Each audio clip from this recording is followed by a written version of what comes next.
Welcome to Moments with Marianne. I'm so delighted we're spending this time here today. We have a very inspiring show coming right up with special guest Greg Matthews, and he's here today to share with us his new book, Wild Awakening: How a Raging Grizzly Healed My Wounded Heart.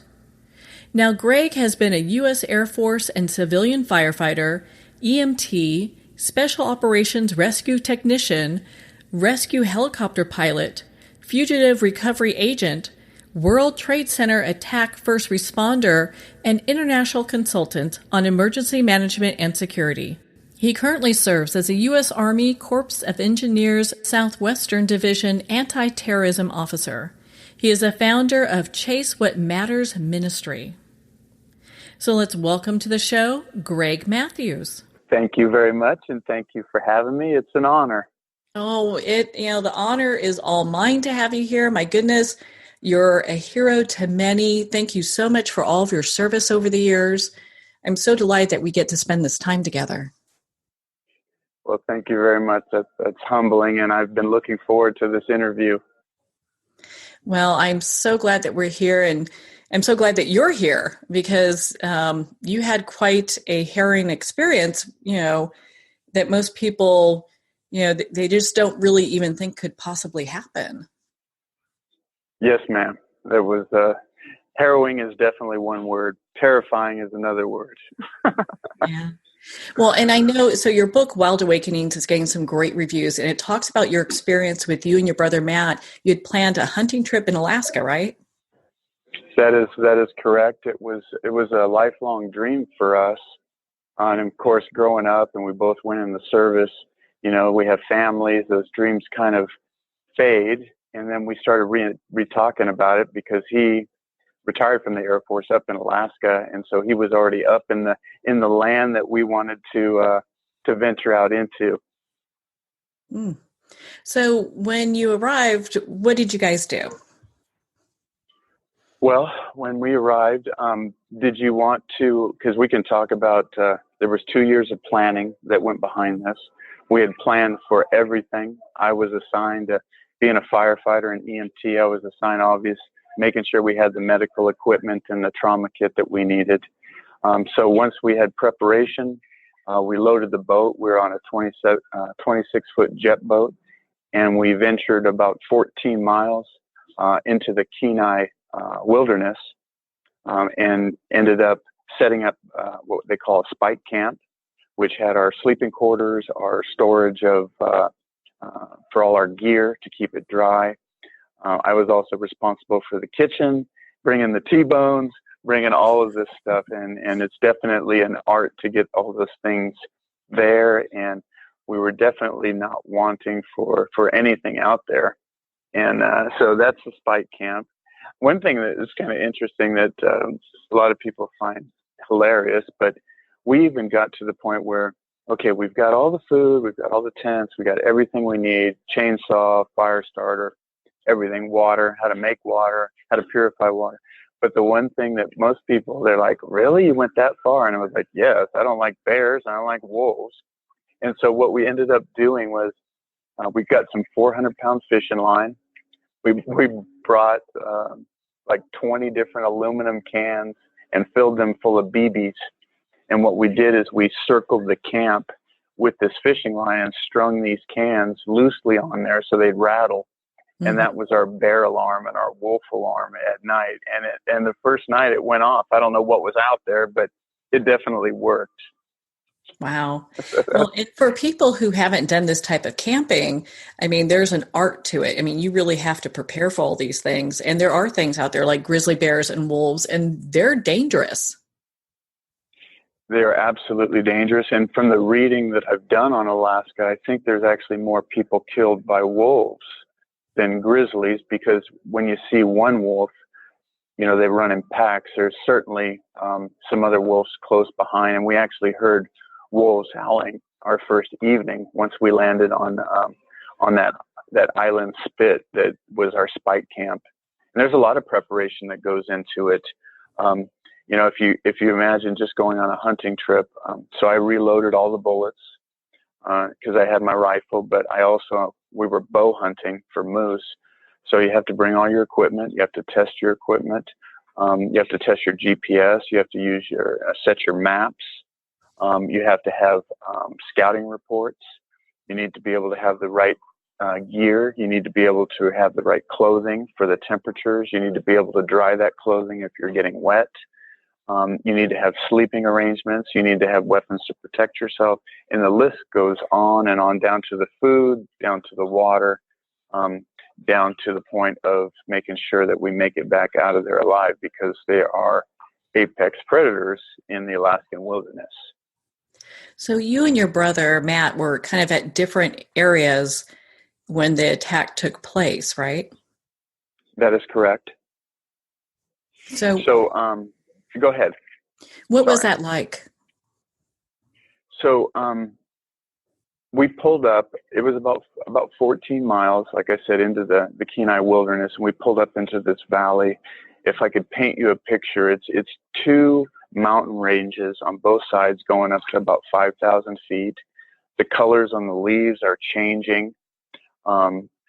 It's just amazingly beautiful. You can see there's a creek coming down, and you look up about a quarter mile up the valley, and there's a beaver dam where it's, obviously the beavers doing their thing. It's just unbelievably beautiful, but it's also very swampy. It has a lot of downed trees. There's frost heaves, which obviously it freezes there and creates big holes that can basically snap your leg. You fall into one of these 2-foot holes moving forward with a pack and all your gear. Very easy to twist an ankle or turn a knee or something like that.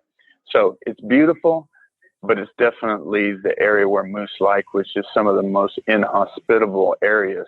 And you have to make your way back there. So we were 1.5 miles into this valley, found the perfect spot. We found sign. We found a rub, which bull moose have felt on their antlers at certain times of the year, and they'll use the trunks of trees to take that felt off, and then they get this brilliantly white set of antlers. And so we found a rub. It was a fresh rub. There was felt on the ground. We found both bear scat and moose scat, which is, do you know what scat is? I'm assuming. Uh-huh. So we were right in the perfect place, what we thought was the perfect place to be able to call a moose in. And the reason my brother and I were separated, we were on this knoll in the middle of the valley. I was at the front of the knoll, fully camouflaged up with my bow and my rifle. And my brother was back behind me about 50 yards. And it was difficult terrain to get between each other. But we had set our watches. He was moving back there, and he was responsible at this part of the hunt to use a moose call. And basically it was, the one we were using was called a wounded calf call. And it's basically a mother moose has a baby, and the baby's in distress. And so once he started calling, it was about 3 hours into it. If you want me to move into the attack, it was about 3 hours into it when I saw a flicker of movement in my periphery, and my heart started racing. I remember I started breathing heavy because this was a dream for us. We thought everything was coming to the conclusion that we had hoped for, that we had invested in, that we had always dreamed about. And suddenly, when I drew my bow back and swung to the left, suddenly our dream turned to a terrible nightmare. That is, and it's tough because you're out there. I understand there are other bears out there other than grizzly. There are black bears, right? That is correct, and they have both there. Nothing worse than a mama bear with her cubs. That's like the worst situation to be in. Absolutely, and most attacks do come from that, and it's a defensive attack. The mother, you don't want to poke the mother bear, especially with cubs. And it's but what I will tell you that was different about this attack, and this was confirmed by Alaska State Troopers, Alaska Fish and Game, was the fact that they weren't even cubs. These were subadult bears, that the mother was what they envisioned based on the wounded calf call, that this mother was teaching these subadults had a hunt, and we were calling it in. It must have been lifelike, must have sounded just like what Mom had on the menu for dinner. And I was thankful, and I'll share more about the attack, but I was just thankful that all three of those bears didn't decide to charge. And I think it was their instincts when Mama gets upset that they are to scurry and find their hiding spots, and then she will come back to get them. So I think instinct kicked in for those, and they didn't follow suit as far as what the sow did. Wow. I mean, thank goodness that happened the way that it did. And I understand you exchanged your hunting bow for your rifle. I mean, you stood your ground. Yes, it was. I can tell you there was not much bravery involved in this whole thing. I was scared. I was looking at my hands. I was shaking. I could feel my heart just pounding out of my chest, because when I looked up, what I saw was an 8.5 foot, it's about 35 yards at the confluence of two trails that we expected a moose to come down to. I saw 8.5 foot grizzly standing on its back legs, swinging its head, sniffing the air very, very methodically and tactically. And it was immediately obvious that she was hunting something. She was searching for something. And, you know, what I really thought about when I saw that, I thought, it's so big. It reminded me almost like a great white or something like that, something so huge and so monstrous. And I knew that it was looking for me, and it was tough to muster that courage, but I had to do something. So I did put my bow down, and I grabbed my rifle. And I will tell you, this wasn't in the book, but I paused, because not only was I grabbing the rifle and exchanging it for my bow, or basically grabbing my rifle and laying my bow down, but I had reloaded all of the rounds in my rifle. And mistakes can be made in reloading. You can have something where you're moving along so methodically that you forget to add the powder, or you forget to add the primer. And you don't want that to happen, but you know, you get in a hurry, you forget something.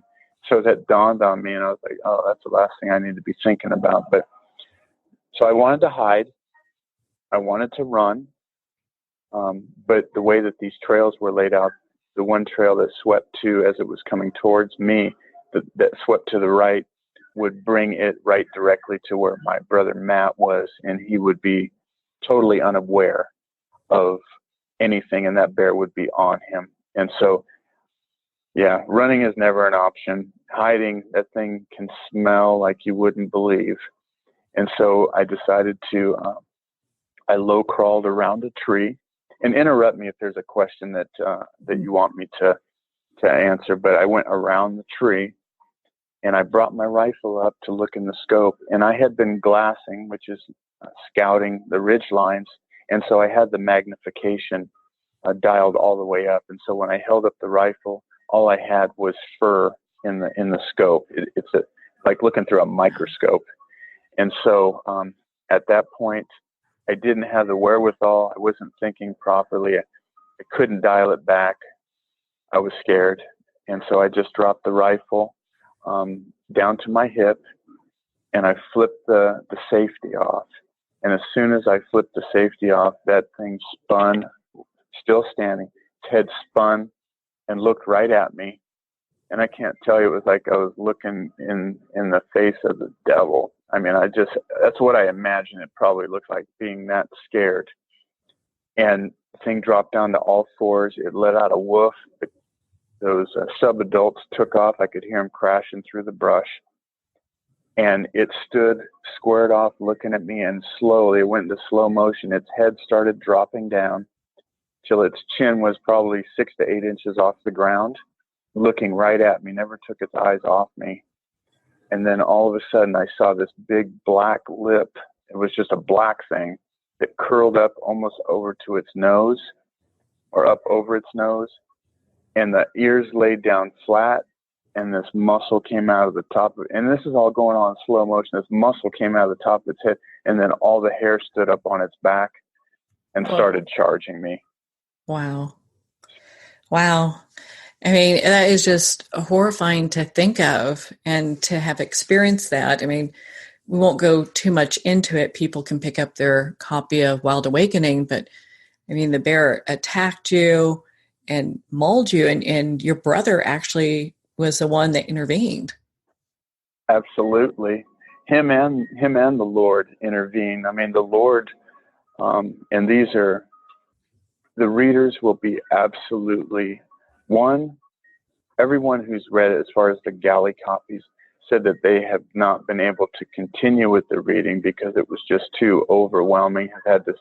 Have had to put the book down just to be able to process what was going on, especially during, because I remember everything. I remember every smell. I remember every bite. I remember every claw, which is, I don't know if that's a good thing, but it helped with the book. But I will take the reader right there and put them in my shoes, and they're saying that they're experiencing it in their own mind.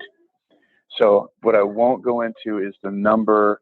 The grizzly attack it's exciting, but I can tell you what's more exciting is what the Lord did physically. Miracles was amazing, and the way that the Lord mustered the courage in my brother to face that bear. He could have very easily been running Mach 2 while I was being ripped apart it was over 2 minutes that I was pretty much bit and dragged and thrown and all of that. And so, he did face it, and he did some miraculous, wonderful things to be able to, the bear was in between him and I. He couldn't shoot it. And so he had to watch as this bear basically tore me apart.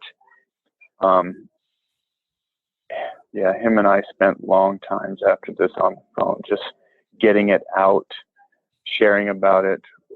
His saying it seemed like it took forever. His life went into slow motion too. It seemed like it took forever to get up there.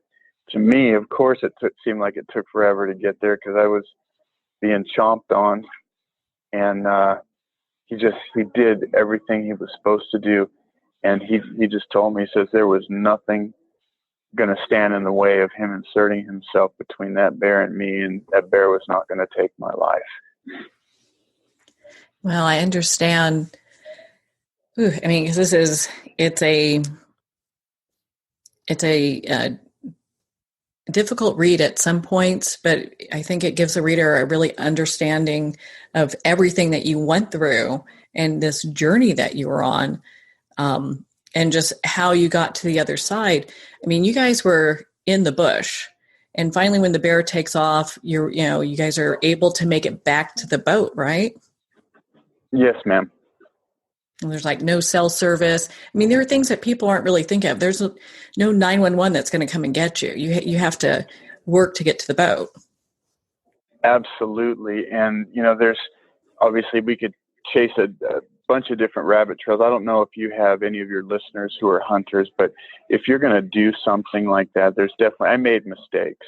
Although with 2 years of preparation, we're only human. And to think that, I was going to have to be teaching my brother how to stop bleeding on me when I'm blinded and can't see, and thinking that the bear just basically bit my face off. There is 2 things that I would absolutely recommend. Spend the money to get a satellite phone. And 2, you need to get the quick clot stuff that it was used in World War II. They've really refined it and made it incredible. And what it does is, with open wounds, it immediately starts clotting. I had the skills to be able to walk my brother through it, and we were able to get the bleeding stopped. But that quick clot those are 2 things that I would absolutely say, if there's any hunters out there, you need to have those 2 things. If you're venturing out for a 3, 4, 7, 10-day hunt in areas where you have those types of apex predators, whether it be in Africa or whatever. So I diverged, but I wanted to throw that out there. No, I think that's important. I mean, more information, because a lot of people go hunting, excuse me, And it's good to have additional information because a lot of times people don't make the kind of planning that you did. And even then, there were a few things you're like, gosh, I wish I had that, with us. Absolutely. And I want to also share with your listeners that to me, the majority of the time I go hunting, and maybe it talks to my skills as a hunter, it's not about taking the animal. It's about being in the woods. It's about the preparation. It's about getting out there. It's about calling. It's about being in nature. And although my brother for 12 years has pretty much filled his freezer with animals off the land in Alaska, and that's what we're doing. I'm not a trophy hunter.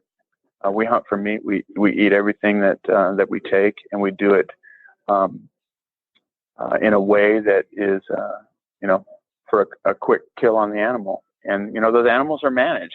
There's certain areas that only support certain animals. That's why we have game agents. That's why we have animal husbandry. That's why we have all of those things, is to manage that game. And if you let it just go rampant, then there's disease, there's overfeeding, starvation. And so I got a lot of hate mail after I got back, and I understand people's hearts, and I love people's hearts. So I just want you to know that it's not about the kill for me, and it's not about trophy hunting. We were hunting for meat for my brother's family. Well, and it's, there doesn't need to be any excuse for that because, that's what, as Americans, that we have the ability to do is go out and hunt. And, if we don't cull the herd, then it ends up taking over and pretty much devastating areas. So Absolutely. There's, they talk about this from a scientific standpoint of, there's only X amount of animals that can be managed per square acre. So when you look at that, if overpopulation, there's something that needs to be done with it. And that's why they give licenses out for different animals. That's why all that happens. You are I can tell that you're educated on that. And I'm so glad to hear that, because you're absolutely right. Things would become maybe not completely extinct, but extinct in certain areas because of disease and because not enough food to support them. And that's why we still have hunting. And I just, there's two sides to the coin, and I definitely feel people's hearts on one side with animals and stuff. But I choose the other side, and I think I'm actually helping to continue to preserve, to have those animals not only to see, but to be able to hunt. Yeah. Well, let's talk about, so you're in the hospital and they are patching you up. I mean, and I mean patch up, because you had some very, very serious injuries. At any time during this, when you're there, and I'm sure when the attack was happening, did you think, I'm not going to make it? Well, I don't want to, because I'm trying to respect my readers, because I've been talking about an inanimate object, kind of one-dimensional, for almost a year now, as far as the book and the release, and giving them parts and pieces, and not want to ruin it for them. But what I will tell you is that when I woke up after, it's hard to talk about, 6.5 hours of reconstructive surgery on my neck and my face, my head, 300 stitches. When I came out and I woke up in that bed in ICU, I didn't know where I was. I wasn't sure if it was a dream. I went to touch my face, and I came back with blood on my hands, and I wasn't sure if I was just in there, and they were waiting for me to die. And so it was very traumatic. That was one of the things I really had to be able to process, because those feelings were overwhelming. And so yes, there was a time that I thought I wasn't going to make it. I understand that God spoke with you, and there was a lot of realizations that happened during the time that God had this discussion with you. Yes, and some would say that, it was coming out of anesthesia, being confused, or, I had a morphine drip for, obviously, the extent of the injuries. There was a lot of pain, and they were trying to manage that pain.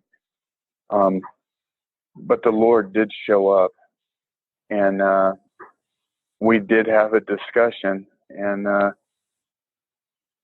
it started out angry, and but it moved to a point where the Lord finished the healing that he had set out to do through this whole episode, through the attack, through the collapsing twice on the way out, saying, I give up. And the Lord delivered other things to be able to encourage my heart, to strengthen my heart to get back up. Lots of prayer on the way out. And it was, I can tell you that the grizzly attack is riveting. It's detailed. It's overwhelming at times. But that whole writing through that pales to what God did, not only out there in what we call the bloodied field, but what he did in that hospital room. And that's all I really want to share about that. I really want to preserve that for the readers. Okay. Well, and one of the things, you and I had this great conversation before we got started here today. And it's interesting, you're this alpha male who has really taken the bull by the horns your entire life. I mean, you've been in the Air Force, a civilian firefighter, EMT, and the list goes on of all these heroic things that you have taken on. For men, it's really difficult to talk about feelings. So how do you feel about talking about feelings now? Well, I think a great statement, and I don't know if I can even take claim for it, but it definitely feels right, is with the number of careers that I've had, and I'll get into the brokenness over the overachieving, but yeah, it was Air Force firefighter, civilian firefighter, EMT, rescue specialist, hazardous materials technician, anti-terrorism officer, fugitive recovery agent, emergency manager, and the list, blah, blah, blah, blah, blah. And what I will tell you is that just give me a simple terrorist plot or a commercial structure fire or a helicopter rescue, but don't ask me to talk about feelings and don't ask me to talk about wounds that I've carried all of my life.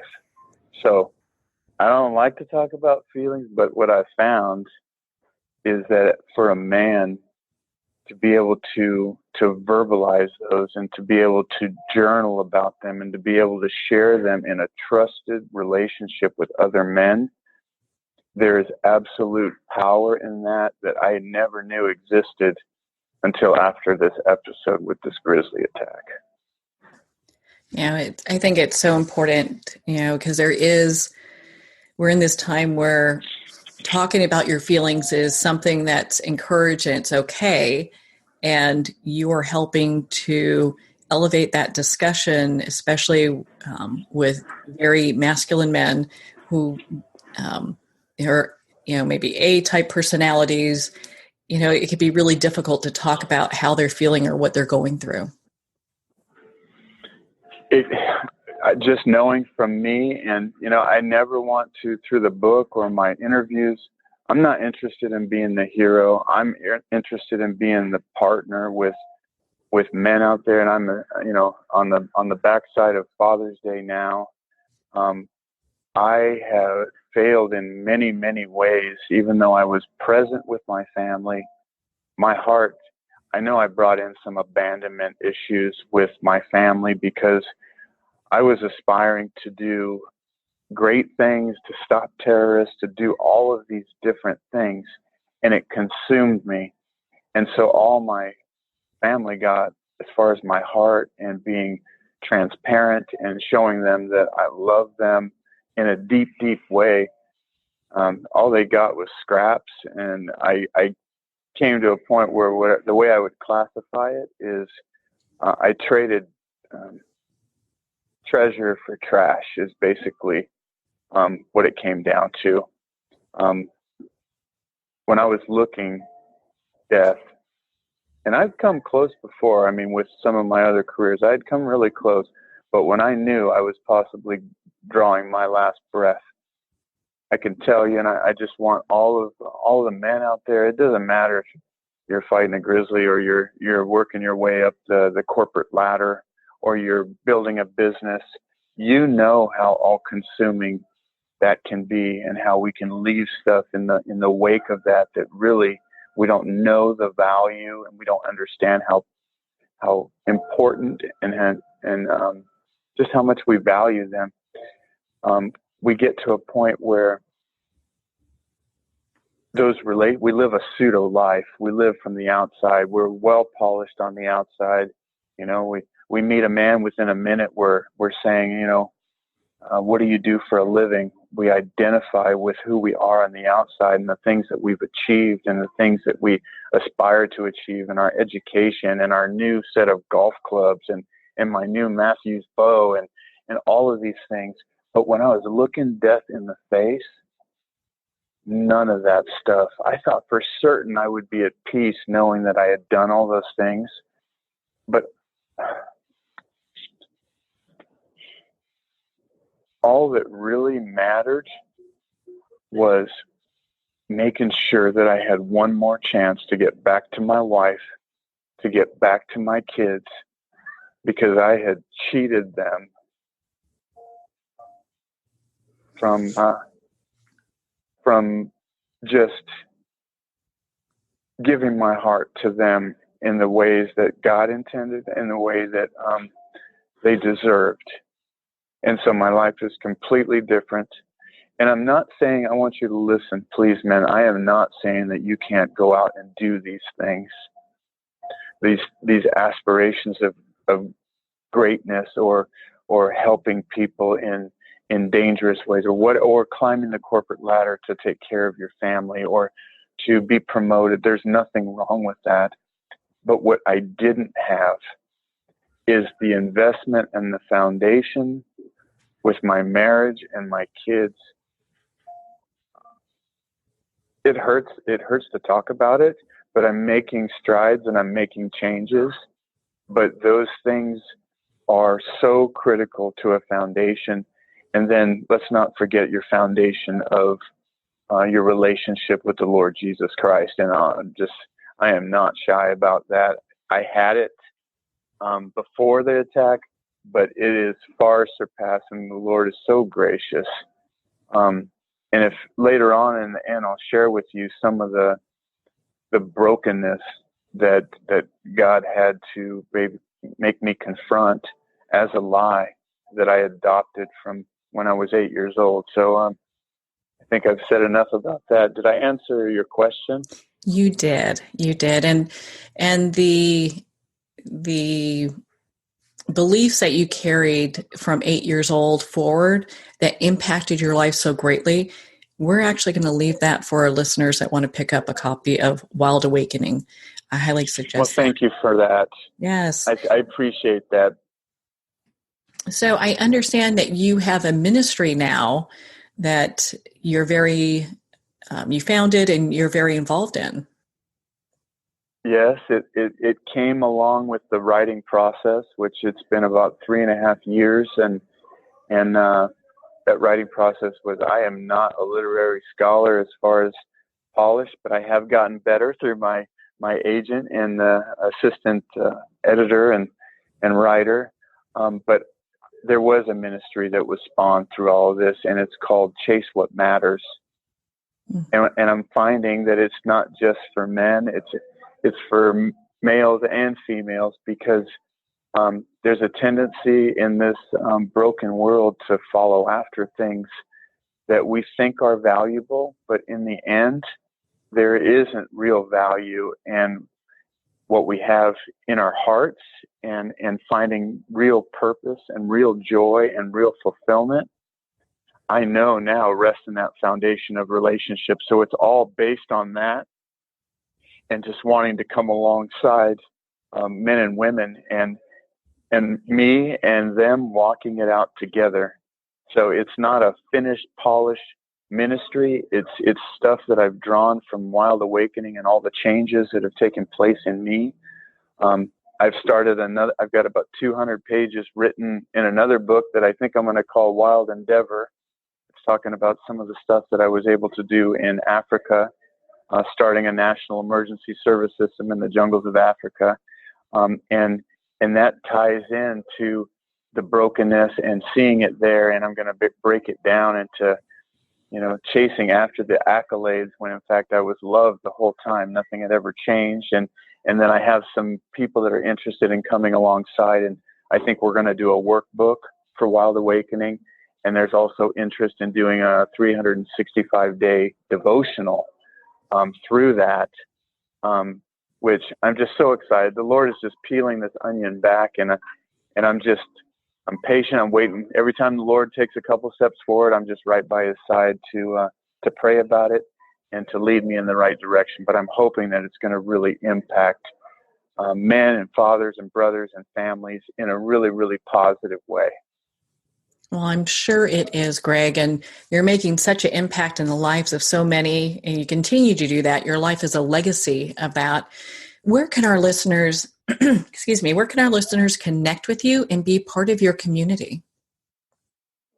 Well, I have a regular personal Facebook. I've kept my personal Facebook. I have a business Facebook page. I'm on Twitter.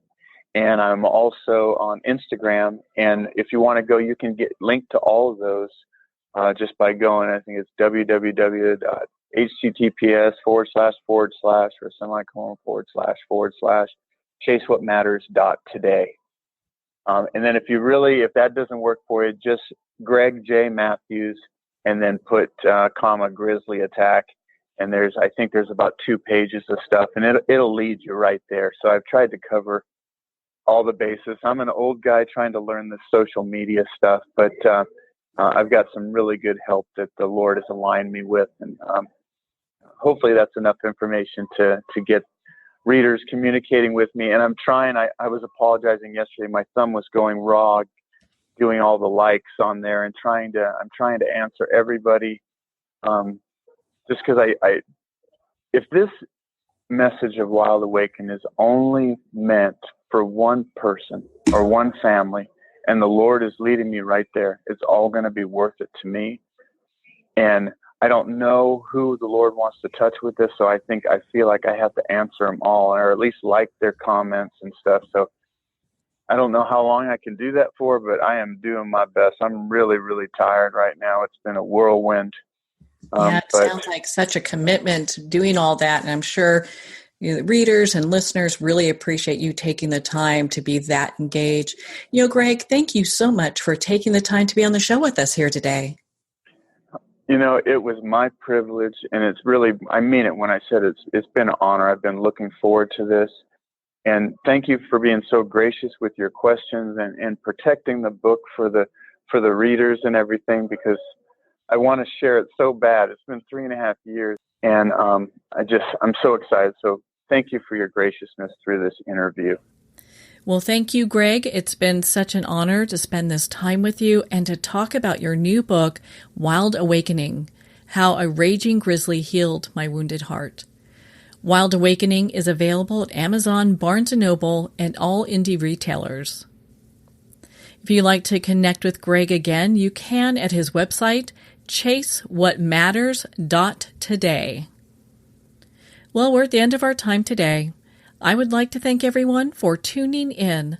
You're listening to Moments with Marianne. And remember, make every moment count.